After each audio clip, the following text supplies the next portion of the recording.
We are going to college and about to take our first steps out of the bubble that high school provided us. It is time for us to face the real world.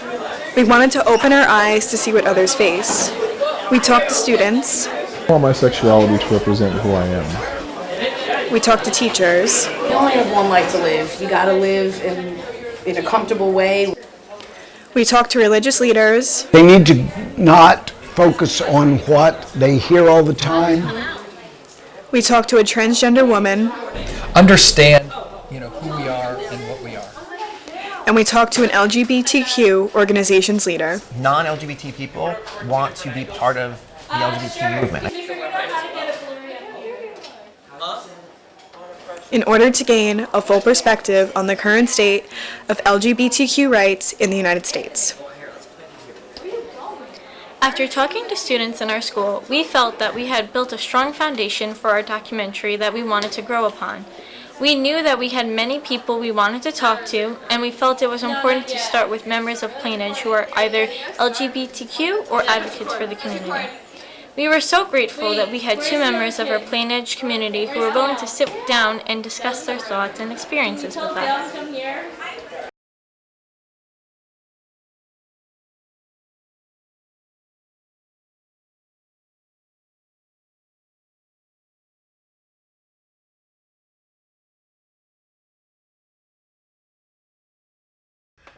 At what point in your life did you begin questioning your identity?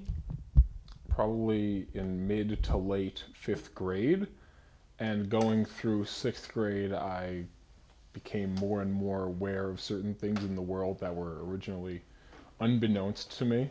Plainedge is a very small community. It's very homogenous. Nobody's very different here. If you are different, you're vilified for it. At what point in your life did you become certain of your identity? Well, I came out in 7th grade. I actually made a tweet about it. I don't know if I've deleted it since then, because I feel like after the fact it was probably a little bit superficial. But at that point I was sure of myself. I was very afraid of how the world was going to perceive me. Because again, Plainedge doesn't like people straying from the norm. Why do you say superficial? Oh, thank you for that question, voice in the void. I said it felt superficial because I knew that I came out on October 11th, National Coming Out Day, and that was with the tweet that I did. And I tried to downplay it, because I guess I considered that this occasion for me was not a very big deal, because many other people have probably done it all across the world that day.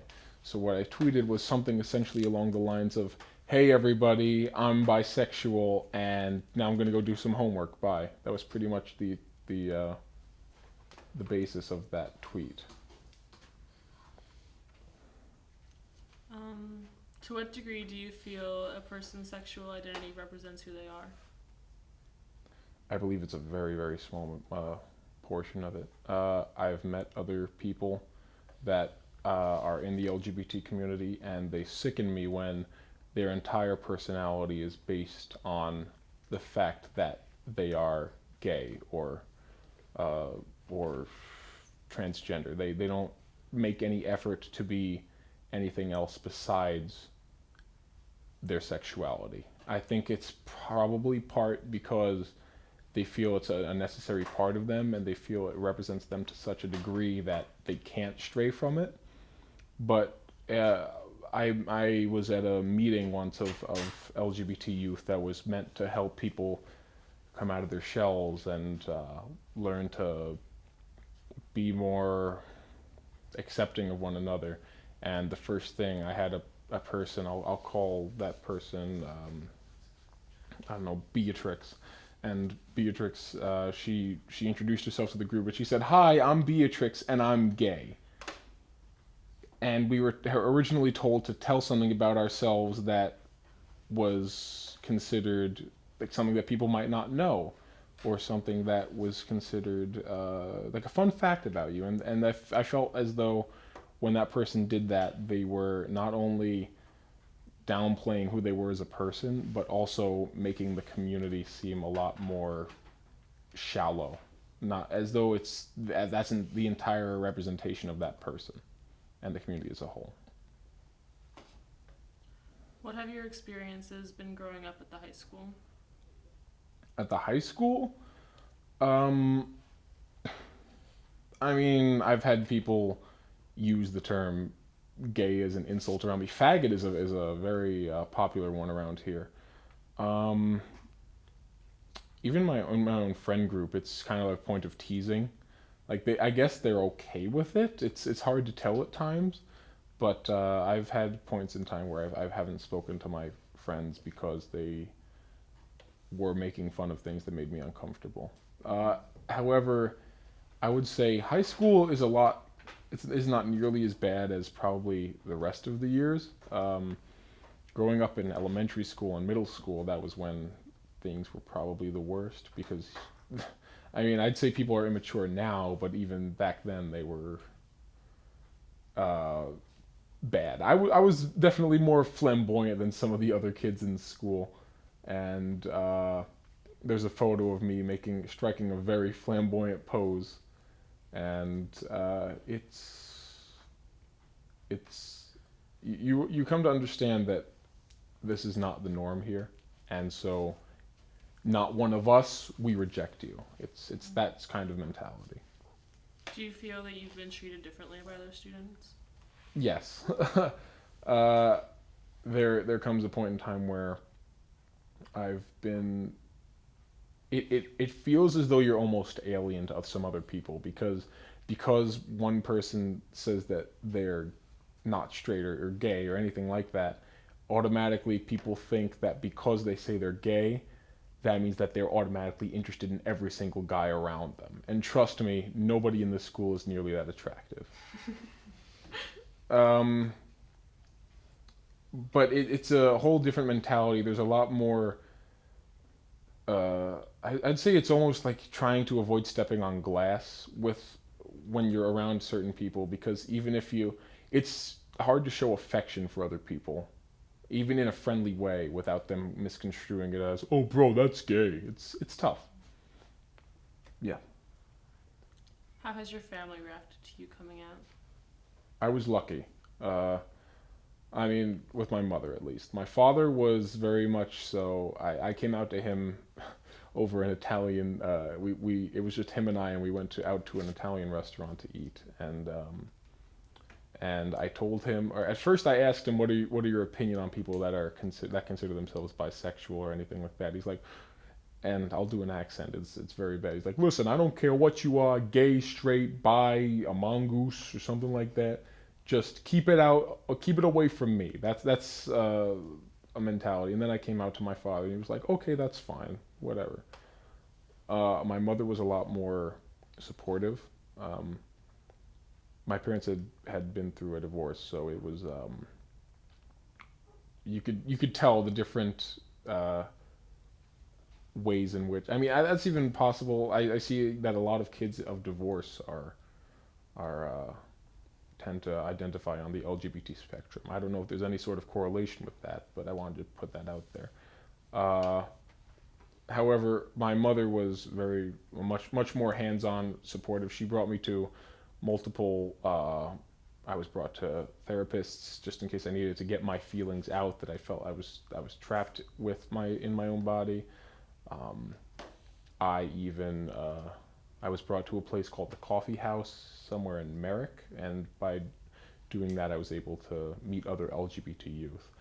Personally, I didn't feel that comfortable there because other people had made their sexuality their entire identity, and it was very off-putting. Yeah. Do you think that being gay in a school environment is easier today than it was in the past? Definitely. We have resources like the Gay Straight Alliance, which, although some people joke around it behind their backs, it's still a very important tool for some people in the school. I've been a part of it in the past. I still am a part of it. I'm not as active as I'd like to be, but it's necessary for some people when you go there. You see, they need that place to be themselves and not be caged by what society says is wrong and right. What individuals have supported you the most with your identity? My mother. Oh, sorry. My mother. My grandmother too. She is. She kind of takes a mixture, a blend of what my mother and father have been teaching me. She says that she doesn't care what you are, and she says, "Listen, Jordy, crap, cut that out. Listen, even if you don't like, even if you like people." Okay, I'll explain. She says, "Oh, when are you gonna get like a girlfriend or anything like that?" And I'm like, "Well, Grandma, what if I don't want to get a girlfriend? What if I want to have a boyfriend or anything like that?" And she says, "Oh, well, that's just fine by me. So love is love," and I think that's very near and dear to me.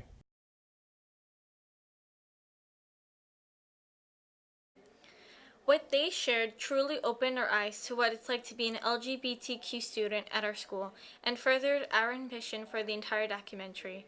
We now knew that we needed to dig deeper and talk to people outside of our community in order to gain other perspectives. Hi, I'm Sarah, and I'm here with Miss Lewis, the advisor of the Gay Straight Alliance Club here in Plainedge. I'm going to be asking her a few questions today. First question. How long have you been advisor to the GSA Club in Plainedge, and why did you choose to be the club's advisor? Okay, so the Gay Straight Alliance started in 2011, so it's been around for 8 years now. Actually, one of my students in my resource room years ago always had gender equality issues and, just kind of felt uncomfortable in certain school situations. So we talked about, having a GSA, and kids, her friends in other schools had gay straight alliances, and she's like, why doesn't Plainedge have one? So we actually did some research with our former assistant principal. We talked to Mr. White, the social worker, and we got a group called Legally, Long Island Gay and Lesbian Youth Company, to come in and do a little training for the faculty and the staff. And then we wrote up a mission statement and we proposed it to the superintendent at the time. And we did get a club running, so for 8 years we've had one so far. That's awesome. And what does the GSA Club do in order to promote equality in Plainedge and in the community? Okay, I mean, every school situation, we want everybody to feel equal, whether they're different religions, different ethnic backgrounds, different sexual orientation. So, I mean, I feel like we live in a very progressive world where people are more understanding, but there are still words used that are inappropriate and people think that are funny. And we just wanted to create a club that certain kids felt comfortable being themselves, just like anybody else, whether they like girls, boys, they like both. It doesn't matter. They should feel comfortable in a school setting. Do you think young members of the LGBTQ community are treated fairly in high school? At first, I don't think they were. I think it took a long time and we're still making progress. But by creating, bulletin boards that have, certain sayings, and creating t-shirts and giving out free rainbow ribbons throughout, the years, I feel like kids do feel a little more comfortable and safe coming out. We live in a great community. I feel like people are more accepting these days than they were 8 years ago. So, progress still needs to be made, but I think we're doing a great job. And what advice do you have for all high school students when it comes to embracing their identity? You only have one life to be proud about yourself, and it's very hard at a teenage years, but you don't really need to care about what people think. As long as you are comfortable with yourself and you can express that, I think that you'll be very successful in the long run, And what are some future goals of the GSA Club here in Plainedge, and how do you wish to accomplish them? Well, surprising, in the 8 years that we've had this club, I've seen the climate of the school change dramatically. I've heard a lot of, that's so gay, you're such a fag, but those words I really have not heard in the last few years. And part of the club, when we first started, that was one of our goals. If you hear those words in school, stop them. Kids might be like, wait, what? You just told me to not say that's so gay, but it gives it a negative connotation. So here, use this word in place of that word. So just by changing people's language and vocabulary, I think that things have really changed here. What do you hope your work with the GSA Club teaches students and faculty here in Plainedge? Again, I mean, we're all born the way that we're born. It's not genetic. You don't turn gay overnight. It's something that you're born with. And whether it's a disability, whether you like the same sex, whether you're a certain religion, it shouldn't really define who you are. We're all human. We don't need to label people. Again, like, as long as everybody works together, and I think we're in a good place. And any closing remarks? Again, when we first started the GSA, we had about 20 people. I mean, advocates, kids were always coming to my room, morning, afternoon, they never wanted to go home. In the last few years, the GSA, the numbers have dwindled, but I don't think for a negative reason. I think that kids are really truly comfortable with themselves and able to express themselves, and they don't need a club to do that. I think again, the community and you guys, the students, have been awesome and accepting people for who they are, and I hope we continue. I mean, I still want the club to run and I want people to join, but I don't get upset if there's only 4 or 5 people in the club, because I think we're doing our job, again, just by having again, free rainbow giveaways or days of silence, or just having a permanent bulletin board in the English wing. I think just by people walking by that, seeing that we went to the Pride Parade, in June, I give up a Saturday to go with them, I think that helps a lot. So just by, visuals throughout the school, I think helps everybody. Thank you very much. You're welcome. Thanks for having me, guys. In 1993, major steps were taken to stop discrimination against the LGBT community, with Minnesota becoming the first state to ban discrimination against transgender people. The Third March on Washington occurred during 1993 and drew over 1 million participants. 1996 represented a step in the wrong direction for the community, with President Bill Clinton signing the Defense of Marriage Act, denying federal benefits to the same-sex couples if same-sex marriage ever became legal. In the mid-2000s, the first states began to make same-sex marriage legal, starting with Massachusetts in 2004. June 26, 2015 is a historic day for the LGBTQ plus community, as on that day, the U.S. Supreme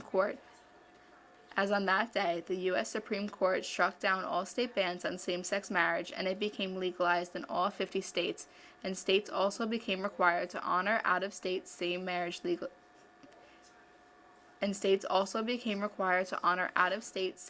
marriage licenses. We wanted to see how the local religious community is viewing LGBTQ rights. Hi, my name's Sarah, and today I'm with Pastor Ron. I'm from Plainedge High School, and we are interviewing him about LGBTQ rights. Pastor Ron, we have seen a lot of your work outside of your church with your help towards the church and the LGBTQ community and supporting them. So we're wondering, how do you reconcile your beliefs in the LGBTQ rights and your beliefs in Christianity, and how do they work together? I don't see them as exclusive. The United Church of Christ that I'm a pastor in is a very progressive church and congregation. Yeah. And I have been able to reconcile whatever I grew up with as a child into what I believe now. Okay. And I believe that LGBTQ rights are something that is crucial to the life of the church.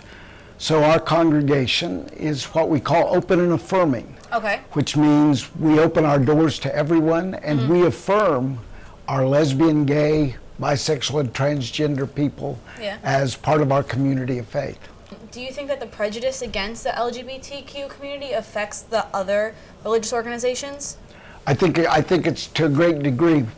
Young people like you give me a lot of hope about the future, because there's much more openness to the community. And so I would hope that in 10 years or so, It changes. we've done almost a complete shift. Yeah. The evangelical and fundamentalist churches, I don't know if we'll ever get there with them. Yeah. But I think the struggle that the United Methodists went through this past year shows that people of faith are beginning to say, how are we going to really deal with this issue? Why do you feel that the inclusion is so important in the society today? I serve a very small congregation. Our sign is our, my sign, I should say. My sign is my way to reach out to the community. But because of that sign, we actually have 3 lesbian couples who have been attending our church for the last year, and I've baptized 2 of their children. That's awesome. And so for a small church like ours, that kind of situation, that bringing in new folks is very exciting to them, even to our older members who 10 years ago or 20 years ago would have been completely on an opposite side of the fence from where they are now. That's a good point, thank you. What progress has been made in accepting the LGBT community in churches, and what progress do you think remains that has to be fixed? I think it's going to require individual congregations. I think denominational stands will probably stay pretty much where they are. The United Church of Christ has always had a very open and affirming policy, but a lot of churches, a lot of other denominations, they run into a brick wall when they say we're going to become open and affirming. And so I think it's up to individual congregations and individual pastors and deacons and trustees to bring about the changes that need to be done. Thank you. Christianity teaches love and reflect lessons and acceptance. This being said, why do you think some Christians are still adamant about the LGBT community? I like to call it texts of terror. There are certain texts in the Old Testament and in the letters of Paul that are very negative about gay folks. But the reality is there's much more in the Bible about acceptance and love and inclusion. And so I tend to just say, you can find almost anything you want in the Bible if you look hard enough. But in our church, we say we take the Bible seriously without taking it literally. And so we believe that's one of the things that we have decided, that the teachings of Jesus and the life of Jesus showed him to be a very open person to a wide variety of people. So we try to reflect that in our church. I like that, thank you. Could you tell us about some of the formative experiences that shaped your faith and attitude towards the community? Okay. I grew up in a very evangelical fundamentalist church. And so I would say until I was 18, I was not exposed to anything like that. When I got to college, all of a sudden I had classmates that were gay or lesbian, or were out at least. And so I began to formulate in my head, what does that mean to my faith? Because my faith, I grew up that it was, that you can welcome those folks into your church. And so what I led into was that I became more accepting of gay and lesbian folks. And then when I went to seminary, where I got my theological education, that was the final step that I needed to take. I'd already taken it as far as the acceptance, but I needed to say, how does this affect my life as a pastor? Because I was going into churches that were not open and affirming to be their pastor. And one of my tasks in every church I've been in is to lead them through the open and affirming process. And I will say I was very successful, except one time. One time the church asked me to leave because of my faith beliefs. But the other ones, I've spent 10 years in England, in London and Bath, England. And in both of those communities of faith, I was able to make them become open and affirming. and there are churches out there that are accepting of gay and lesbian folks. St. Jude's in Wantagh has a gay minister with his partner. That's amazing. And so there are churches out there. And I would tell people that are looking for that kind of church or are interested in their faith and they think because of their sexuality they wouldn't be accepted, is to look, and you can find them. That's one reason the sign's out front. Yeah. Because I want people to know that not all churches are the same on certain issues. What advice do you have for us, the younger generation, approaching the issues with LGBTQ rights, not only with the church, but also with the country as a whole? I think they need to raise their voices. It takes a lot of courage to come out. Yes. And I understand that because I've worked with people in my congregation that wanted to come out, and they came to me looking for help in doing that. And I would say that the most important thing is to get the courage to come out about your sexuality, find a community, and not just a church, but find a group of people that are accepting of who you are, and go from there. And I think that's a very important thing you can do. Thank you. Thank you. Thank you. Do you have any closing remarks? No, it's been a real pleasure to be here. Thank you so much. Statistics, take 3. Members of the transgender community are thus vulnerable. In the 2015 U.S. Transgender Survey, 29% of the respondents are living in poverty, 30% were fired, denied a promotion, or mistreated on the job, and 15% reported being verbally harassed or physically assaulted. 15% listed themselves as unemployed, which is 3 times the national average, and this average was rising at 20% for transgender people of color. Only 16% of transgender individuals own a home. 30% of transgender people have been homeless, and 70% of those using a homeless shelter reported mistreatment. 15% of undocumented transgender individuals reported being physically attacked, and 40% of them had stated that they attempted suicide. We wanted to learn more about the transgender experience. We connected with Julie Gray Owens, a longtime transgender advocate and organizer here on Long Island. Julie has worked with GSA groups and trained teachers and staff in gender equality issues. She was a board member of the Empire State Pride Agenda for 6 years and has led the Fight for Gender, the New York State Transgender Civil Rights Bill, which was just passed in January. Julie attended both the Senate vote and the governor's signing of the bill in late January. Hi, it's Sarah, and today I'm here with Julie Gray Owens. Yes. We are going to be talking about the LGBTQ rights in the society today. So can you differentiate the terms transgender and cisgender? Yes, I will, and I'm glad that you brought that up first because it's really important for the audience to understand the difference between cisgender and transgender.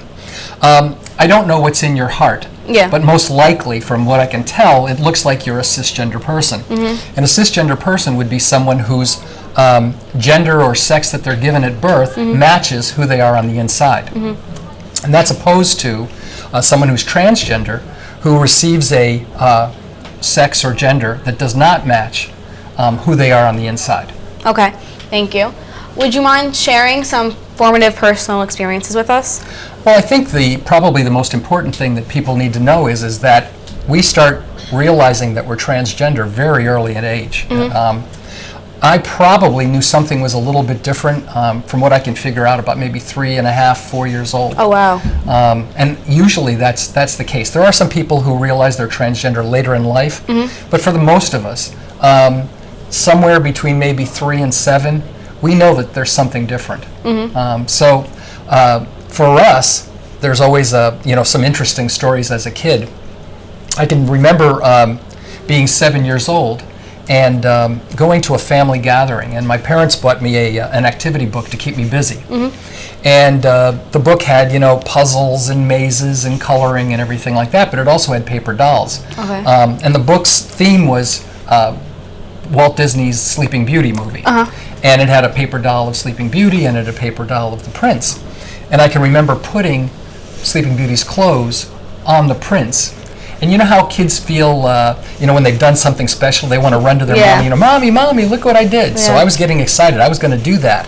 And I started getting ready to do it. And I went, wait a minute, that's probably not a good idea. And I didn't do it. Yeah. And as a result, for the next basically 15 years, I didn't let anyone know that I was transgender.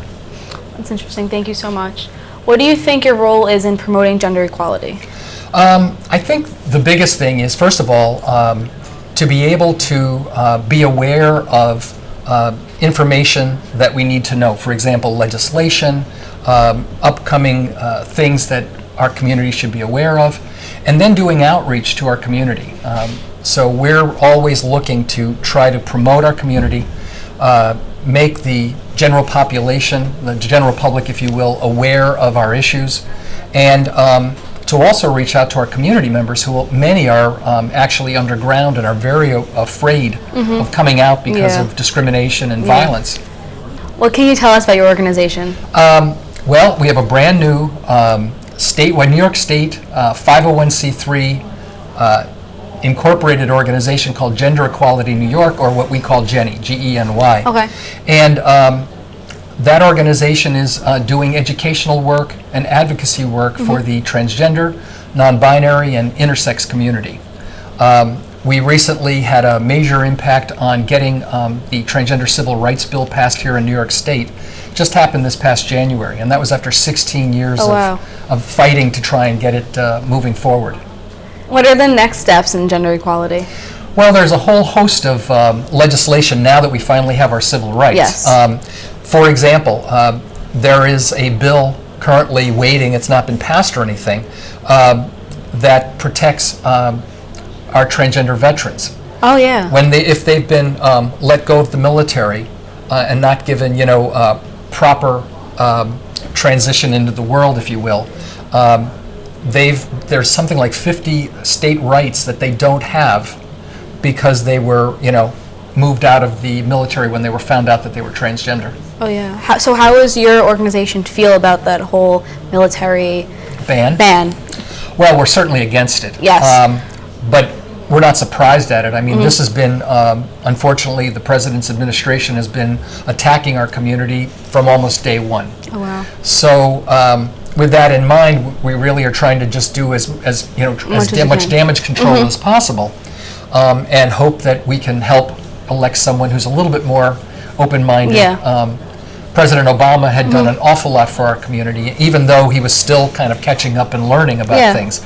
So we're going to expect that if a more progressive president gets into place, we're hoping they're going to be a lot more knowledgeable about our community. Yeah. And that's where our work comes in trying to make sure that the general public knows about us, understands about us, and understands that we're just normal human beings. We're people like your neighbors or family members, that type of thing. Exactly.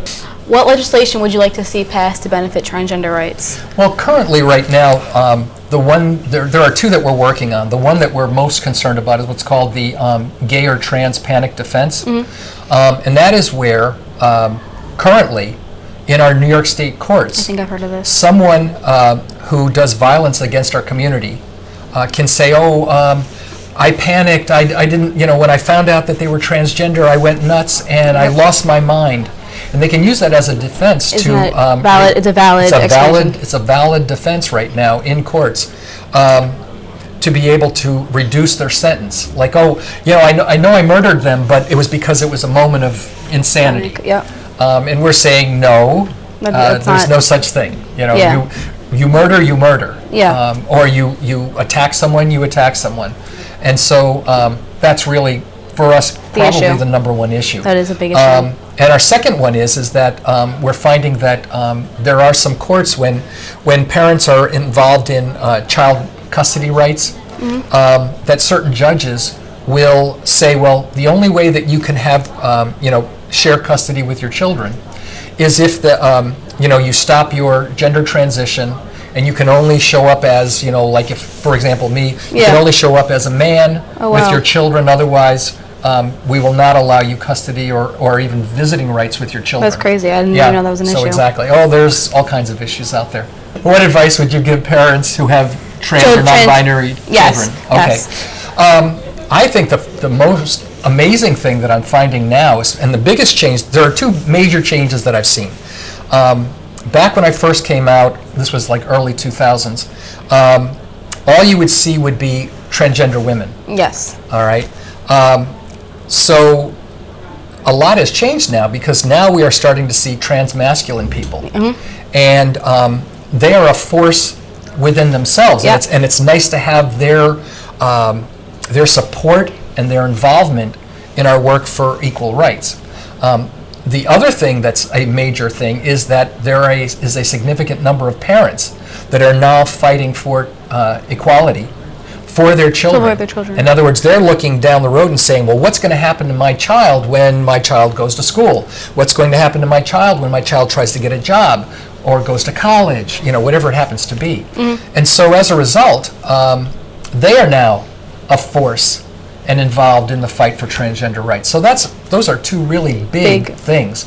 I would also say one of the things that I see an awful lot of, because I do a lot of work with schools and churches and different organizations, is the growth of the non-binary community. And again, this is another community that is now starting to become a voice and be involved in fighting for equality. So these are all really big things. Okay. We are trying to ensure our questions are respectful, and part of that comes from our experience. What would you have for engaging members of the transgender community that ensures respect and appreciation? I think what I would look to do, first of all, is understand, who we are and what we are. This is not, some strange sickness or some, weird mental condition or anything like that. Researchers are finding out that our brain waves, the way our brains work, for example, they're finding that transgender women, when they do studies on their brains, they do MRIs and things of that nature, they find that, for example, my brain probably works more like a cisgender woman's brain than a cisgender man's brain, even though biologically I started out as a male. And conversely, those trans men and trans boys, when they do brain studies, are finding that their brains are more cis male. So this is not something that's some kind of weird thing or even comical or funny or ridiculous. It's who we are, and this is our biology. This is where we are. So if people understand that to start with, I think there's an understanding then, well, this is just like being left-handed or being blonde or being redhead or having green eyes or whatever. It doesn't, it's just who we are. So if we do that first thing and we get that understanding, then the question becomes, well, how can I support you? And obviously the first thing is, if we have a preferred or chosen name, we want people to use it. Because every time you use our name, it builds our confidence. It makes us feel like, yes, this is who we are. So that's very positive. And along with that goes pronouns. And obviously, for example, someday I hope that the world, every time someone sends an email and they have their name at the bottom, underneath that there should be a line that says pronouns. And for me it's she, her, hers. For someone who's cisgender, it might be he, him, his. Whatever. But we just get used to understanding that there are a lot of different pronouns out there and that we all should be using the correct ones and ask a person if we're not sure. I appreciate that. What would you like your personal legacy to be in the field of gender equality? I think someone that worked hard, that always wanted to do what was right for the community, and someone that hopefully had some impact on moving our community forward. I agree. I think that will happen. Do you have any closing thoughts in regards to this topic that you would like to share? I think the main thing is for people to just try to understand.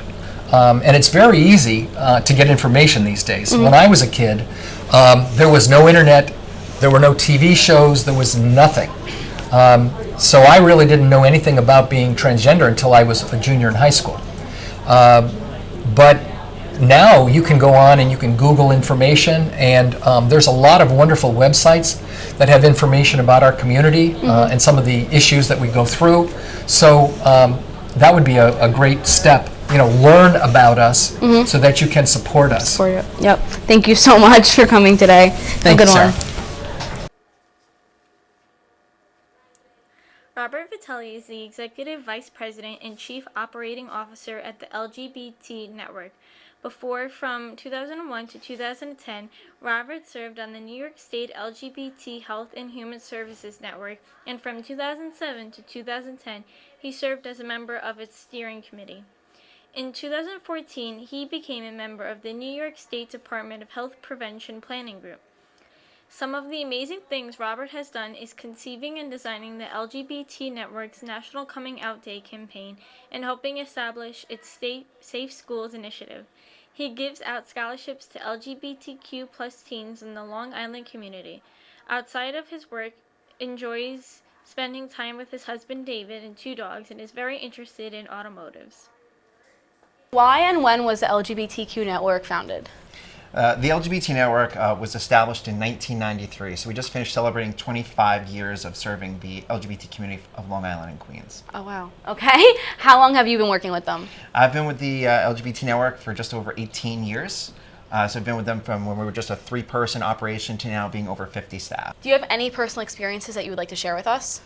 I think that the LGBTQ community still faces a lot of challenge. We live in a post-marriage equality world, and a lot of people believe now that we have marriage equality that a lot of the woes, the challenges that this community experiences is behind us. Unfortunately, that's not true. I think one of the most important things I can share is that there still remain a significant number of social challenges for LGBT people. There's still a tremendous amount of discrimination and stigma that exists. I just faced a situation in my local drugstore of when the cashier gave me the receipt.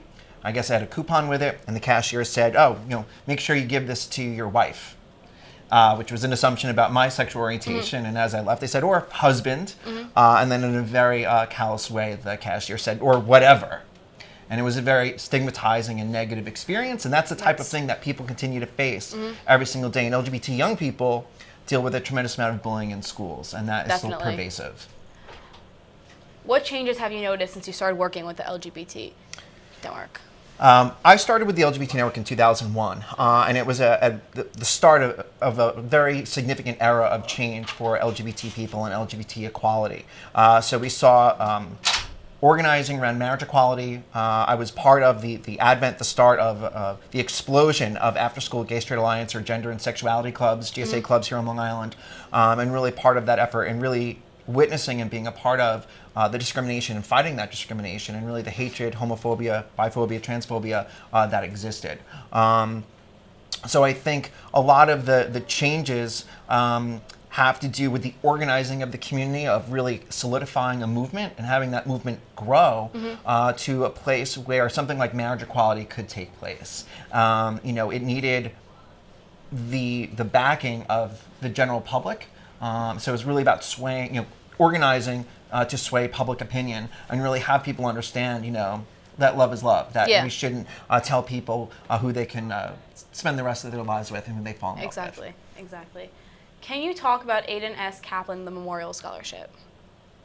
Sure. So the Adam S. Kaplan Memorial Scholarship is a scholarship named for a young man who was very involved with the organization when it started in 1993. He was a youth volunteer leader. He was actually the first youth board member on our board of directors, and was really critical in helping set up the organization at a time when we needed a lot of hands and the organization needed a lot of support. Adam S. Kaplan would also go out into the community and deliver education and training workshops, which is really a signature service and program that we offer. Unfortunately, about 10 years ago, Adam did take his own life as a function of mental health challenges that he had. His family, specifically his parents, wanted to name a scholarship that was housed at the organization to really pay tribute to his contributions.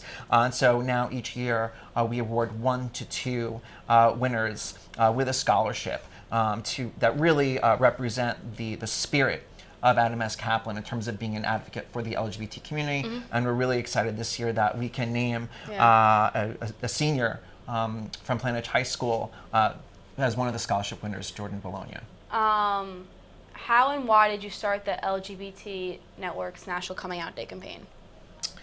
I created the LGBT Network's National Coming Out Day campaign because I saw that we needed an initiative and effort for young people that was very positive, and something where people could focus on the challenges of LGBT people and really wrapping it into coming out. And so what we did was we took a spin on coming out. Instead of coming out as your sexual orientation, we said come out in support of safe schools. And so it was really an ally engagement campaign to say, you don't have to be an LGBT person to be part of this. You don't have to be an LGBT person to wear a rainbow ribbon. And it was very, very successful. The first 2 years were a little rough. We didn't have a lot of resources for it. So I think the first year, I had 11 schools.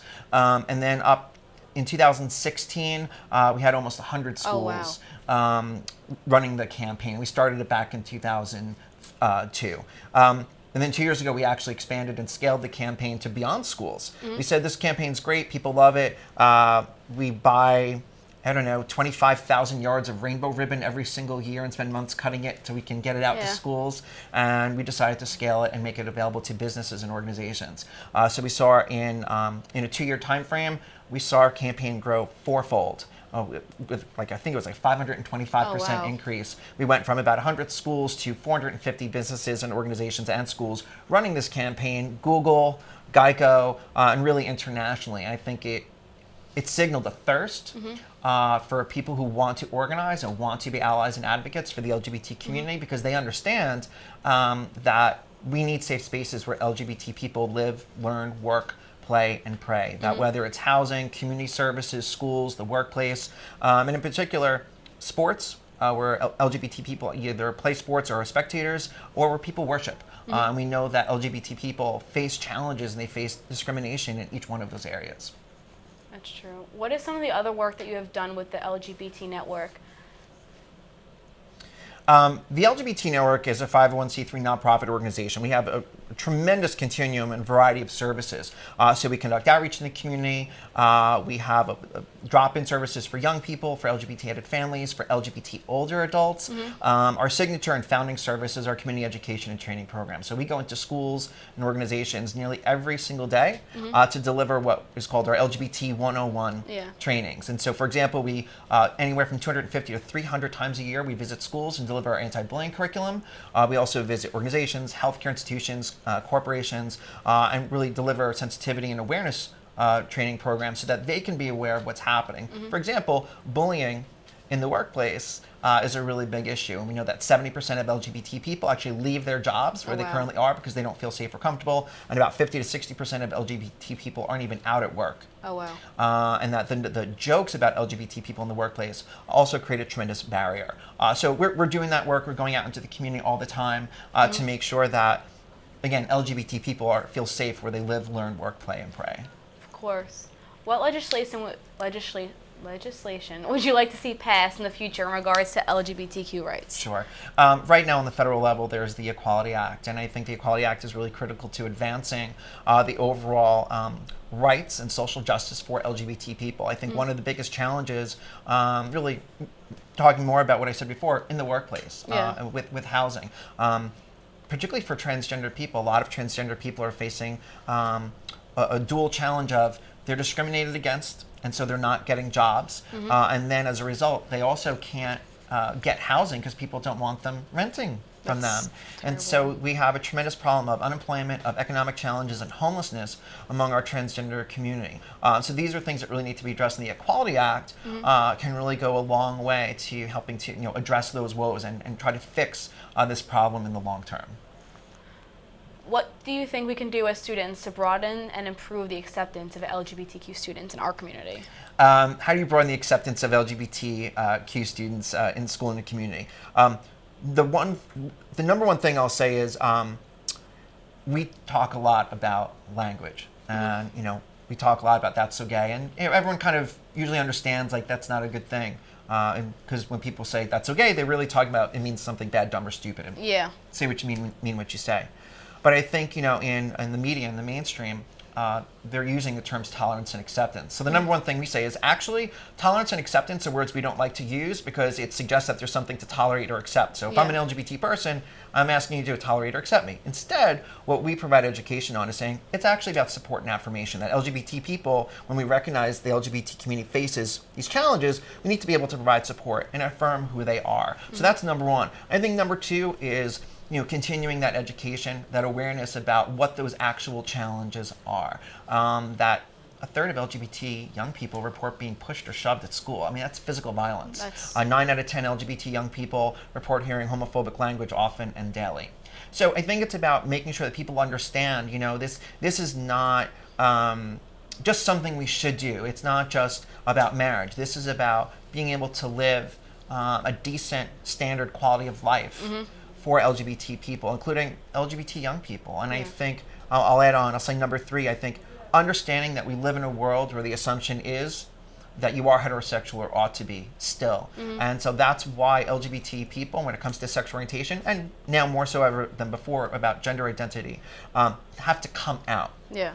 And I think the need to understand what that really means, and I think the experience of it. I think for transgender people, transgender young people, the challenges that they have of, their sex assigned at birth doesn't match who they are, how they feel, and understanding that experience and being able to acknowledge that, we might assume what someone's gender is and that we could be wrong, and we need to be open to that, and we need to understand when someone says, my pronouns are he, him, his, or she, her, hers, or they, them, theirs, to respect that and treat people the way we want to be treated. Exactly. What do you hope your legacy will be as an LGBTQ advocate? I hope my legacy as an LGBTQ advocate is the continuation of the things I've worked on. The Coming Out Day campaign is a little bit of a baby program for me. I hope that continues to grow, and I think how it continues to evolve in terms of recognizing all the challenges this community has, and I think being able to continue to serve as an engagement tool for people. I think non-LGBT people want to be part of the LGBT movement. I think they want to, they see and understand the challenges, and they want to be part of it. They want to make sure the LGBTQ people in their lives, or the people not in their lives, are supported. So I think that's one of the things, and I think the efforts to really broaden our outreach. Workplace organizing is something I'm working on right now. We're having an LGBT workplace summit this October for the first time. We're bringing together professionals and really having them network and share what they're doing around creating a safer workplace for LGBT people. The irony is that we're a little bit behind the curve, so to speak, because New York City was doing this 20 years ago, but here on Long Island, the challenges were much more conservative. We're a bedroom community, and I've always said we need to help Long Island businesses come out of the closet about the LGBT work that they're doing. So this LGBT Workplace Summit in October is one of those things about bringing those people together. So I'm really hoping that serves as a legacy as well as future projects. Right now I'm toying with something called the Gender Freedom Project to really talk about the challenges all LGBT people have, not just transgender people, around gender and how sexism in and of itself and gender role stereotypes really create unnecessary barriers that people should be able to just express themselves as they feel. As they are. Do you have any closing remarks? You can say no if you don't. I have lots to say. I'm really, first of all, thank you so much for having me as part of this project. I think being able to talk about and document activities with and for the LGBTQ community is really, really important. For as much as the marriage equality organizing and the marriage equality passage of marriage equality was monumental, I think that this community still has most of its work in front of it. I think some people feel as though we can rest on our laurels that, we have marriage equality, we're done. And I think, I do think that's short-sighted. I think we need to recognize all these different areas in which there are still challenges, in which LGBT people are not treated equally, in terms of where people live, learn, work, play, and pray. And I think being able to institutionalize the rights that this community has been able to achieve and to secure them for the future. I think right now we're looking at the rights of women, trying to be taken away in some parts of this country, and I think that needs to serve as an example of how the LGBT community needs to continue to organize and secure and maintain those rights and freedoms that we've worked so hard to get. Perfect. Thank you for coming in today. Thank you so much. The LGBTQ citizens in our community are our classmates, friends, and family. Today's LGBTQ community is one whose voice is not heard. We wanted to give them a platform to tell their stories and to raise awareness of their struggles in order to help them achieve equality. In a short 10 weeks, we created something that allowed everyone we met with to voice their past struggles, present work, and hopes for the future. They shared with us what they hope their legacy as an LGBTQ advocate will be. They stirred our conscience and spoke to our hearts. We learned that they do not need our pity because they showed us their strength and determination. The LGBTQ community has made progress, but there is still so much left to do.